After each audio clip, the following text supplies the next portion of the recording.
Hi hello friends, ಎಲ್ಲರಿಗೂ ನಮಸ್ಕಾರ. Welcome to my Pavagada cooking and vlog. ಇವತ್ತಿನ ರೆಸಿಪಿಯಲ್ಲಿ ಸಿಂಪಲ್ ಆಗಿ ಒಂದು ಚಿಕನ್ ಫ್ರೈ ರೆಸಿಪಿ ತೋರಿಸ್ತಾ ಇದ್ದೀನಿ. ಇವತ್ತು ರೆಸಿಪಿ ಮಾತ್ರ ತೋರಿಸ್ತಾ ಇದ್ದೀನಿ.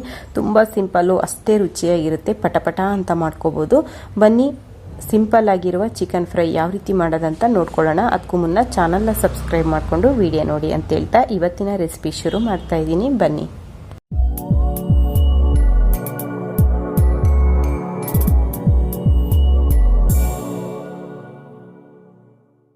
ಚಿಕನ್ ಫ್ರೈ ಮಾಡೋದಕ್ಕೆ ಇಲ್ಲಿ ನಾನು 2 ಟೇಬಲ್ ಸ್ಪೂನ್ ಆಗೋಷ್ಟು ಎಣ್ಣೆ ಹಾಕೊಂಡಿದ್ದೀನಿ. ಎಣ್ಣೆ ಬಿಸಿ ಆದ್ಮೇಲೆ ಒಂದು 3 ಹಸಿರು ಮೆಣಸಿನಕಾಯಿನ ಹಾಕೊಳ್ತಾ ಇದ್ದೀನಿ. ಹಾಗೆ ಮೀಡಿಯಂ ಸೈಜು 2 ಈರುಳ್ಳಿನ ಹಾಕೊಳ್ತಾ ಇದ್ದೀನಿ. ಇದನ್ನ ಸ್ವಲ್ಪ ಫ್ರೈ ಮಾಡ್ಕೊಳ್ಳೋಣ. ನೋಡಿ, ಈರುಳ್ಳಿ ಸ್ವಲ್ಪ ಕಲರ್ ಶೇಡ್ ಆಗಿದೆ. ಈ ಟೈಮಲ್ಲಿ ಮೀಡಿಯಂ ಸೈಜು 2 ಫಾರಂ ಟೊಮೊಟೊನ ಹಾಕೊಳ್ತಾ ಇದ್ದೀನಿ. ಹಾಕೊಂಡು ಒಂದು ಅರ್ಧ ಇಡಿ ಆಗೋಷ್ಟು ಪುದೀನ, ಸ್ವಲ್ಪ ಉಪ್ಪು ಹಾಕೊಂಡು ಟೊಮೊಟೊ ಸಾಫ್ಟ್ ಆಗೋದು ಇಟ್ಕೊಳ್ಳೋಣ. ಚಿಕನ್ ಹಾಕಿದ್ಮೇಲೆ ಟೊಮೊಟೊ ಹಾಕಿದ್ರೆ ಅದು ಟೊಮೊಟೊ ಹಾಗೇ ಇರುತ್ತೆ.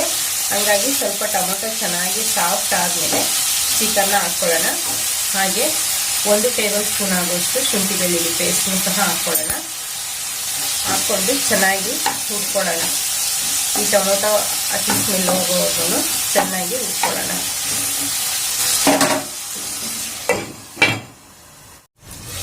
ನೋಡಿ, ಟೊಮೊಟೊ ಎಲ್ಲ ಚೆನ್ನಾಗಿ ಸಾಫ್ಟ್ ಆಗಿದೆ.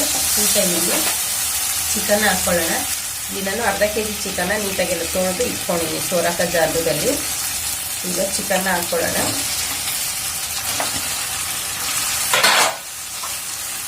ಹಾಕ್ಕೊಂಡು ಸ್ವಲ್ಪ ಉಪ್ಪು, ಸ್ವಲ್ಪ ಅರಿಶಿನ ಹಾಕ್ಕೊಂಡು ಚಿಕನ್ನ ಚೆನ್ನಾಗಿ ಉಟ್ಕೋಬೇಕು.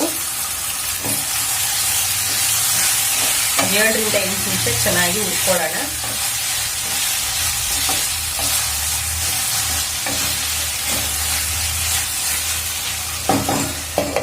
ಒಂದು 7 ರಿಂದ 8 ನಿಮಿಷ ಚೆನ್ನಾಗಿ ಉಟ್ಕೊಳ್ಳೋಣ. ಸ್ಟವ್ ಮೀಡಿಯಂ ಅಲ್ಲಿ ಇಟ್ಕೊಂಡು ಚೆನ್ನಾಗಿ ಉಟ್ಕೋಬೇಕು.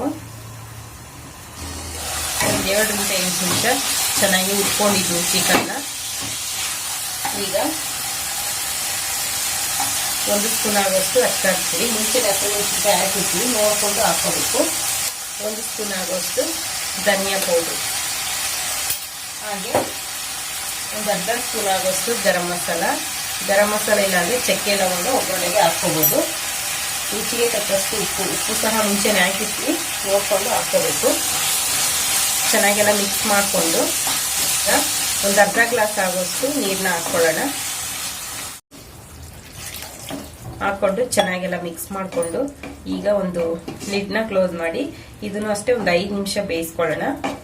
ಚಪಾತಿಗಾಗ್ಲಿ, ಅನ್ನಕ್ಕಾಗ್ಲಿ, ಮುದ್ದೆಗಾಗ್ಲಿ ತುಂಬಾನೇ ಚೆನ್ನಾಗಿರುತ್ತೆ.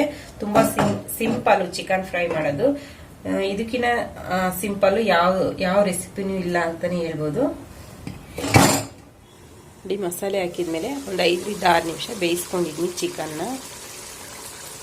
ಚೆನ್ನಾಗೆಲ್ಲ ಬೆಂದಿದೆ. ಈಗ ಲಾಸ್ಟಲ್ಲಿ ಒಂದು ಸ್ವಲ್ಪ ಕೊತ್ತಂಬರಿ ಸೊಪ್ಪನ್ನ ಹಾಕ್ಕೊಂಡು ಚೆನ್ನಾಗೆಲ್ಲ ಮಿಕ್ಸ್ ಮಾಡಿದ್ವಿ ಅಂದರೆ ಸಿಂಪಲ್ ಆಗಿ ರುಚಿಯಾಗಿರುವ ಚಿಕನ್ ಫ್ರೈ ರೆಡಿ ಆಯಿತು. ತುಂಬ ಸಿಂಪಲ್ ಈ ರೆಸಿಪಿ ಮಾಡೋದು. ಇದಕ್ಕಿಂತ ಈಸಿ ರೆಸಿಪಿ ಇನ್ಯಾವುದು ಇಲ್ಲ ಅಂತಲೇ ಹೇಳ್ಬೋದು. ಅಷ್ಟು ಸಿಂಪಲ್ ರೆಸಿಪಿ ಇದು. ಅಷ್ಟೇ ರುಚಿಯಾಗಿರುತ್ತೆ. ಚಪಾತಿಗೆ, ಅನ್ನಕ್ಕೆ, ಮುದ್ದೆಗೆ ಎಲ್ಲದಕ್ಕೂ ಸರಿ ಹೊಂದುತ್ತೆ ಇದು. ಇನ್ನೊಂದು ಸ್ವಲ್ಪ ನೀರು ಹಾಕೊಂಡು ಹೆಚ್ಚಿಸ್ಕೊಂಡು ಅನ್ನ ಮುದ್ದೆಗೆ ಸಹ ಇದನ್ನ ಬಳಸ್ಕೋಬೋದು. ನಾನಿವತ್ತು ಚಪಾತಿ ಮಾಡ್ತಾ ಇದ್ದೀನಿ, ಹಾಗಾಗಿ ಸ್ವಲ್ಪ ಗಟ್ಟಿಗೆ ಮಾಡಿದ್ದೀನಿ. ಅದಕ್ಕೆ ಮಾಡ್ಕೊಂಡಿದ್ದೀನಿ.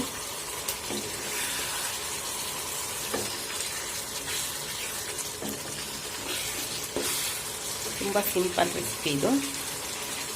ಸ್ಟವ್ ಸ್ವಿಚ್ ಆಫ್ ಮಾಡಿದರೆ ಚಿಕನ್ ಫ್ರೈ ರೆಡಿ ಆಯಿತು. ಚಿಕನ್ ಫ್ರೈ ಚಪಾತಿ ಜೊತೆಗೆ ಸರ್ವ್ ಮಾಡ್ತಾ ಇದ್ದೀನಿ. ಇವತ್ತು ಚಪಾತಿಗೆ ಯಾವುದೇ ರೀತಿ ಎಣ್ಣೆ ಬೆಣ್ಣೆ ಯಾವುದೂ ಹಾಕಿಲ್ಲ. ಹಾಗೆ ಡ್ರೈ ಚಪಾತಿ ಮಾಡಿದ್ದೀನಿ, ರೊಟ್ಟಿ ಥರ. ತುಂಬ ಚೆನ್ನಾಗಿರುತ್ತೆ ಚಿಕನ್ ಫ್ರೈಗೆ ಈ ಥರ ಚಪಾತಿ. ಇವತ್ತು ಯಾವುದೇ ರೀತಿ ವ್ಲಾಗ್ನ ಸಹ ಮಾಡೋಕ್ಕಾಗಿಲ್ಲ, ಟೈಮ್ ಇರಲಿಲ್ಲ. ಹಾಗಾಗಿ ರೆಸಿಪಿ ಮಾತ್ರ ಶೇರ್ ಮಾಡ್ತಾ ಇದ್ದೀನಿ. ನೋಡಿದ್ರಲ್ವ, ಸಂಡೇ ಸ್ಪೆಷಲ್ ಸಿಂಪಲ್ಲಾಗಿ ರುಚಿಯಾಗಿರುವ ಚಿಕನ್ ಫ್ರೈ ಯಾವ ರೀತಿ ಮಾಡೋದಂತ. ಈ ರೆಸಿಪಿ ನಿಮಗೆ ಇಷ್ಟವಾದರೆ ಚಾನಲ್ನ ಸಬ್ಸ್ಕ್ರೈಬ್ ಮಾಡಿಕೊಂಡು ವಿಡಿಯೋ ನೋಡಿ ಅಂತ ಹೇಳ್ತಾ ಇವತ್ತಿನ ರೆಸಿಪಿ ಮುಗಿಸ್ತಾ ಇದ್ದೀನಿ. ವಿಡಿಯೋ ನೋಡಿದವರೆಲ್ಲರಿಗೂ ಧನ್ಯವಾದಗಳು.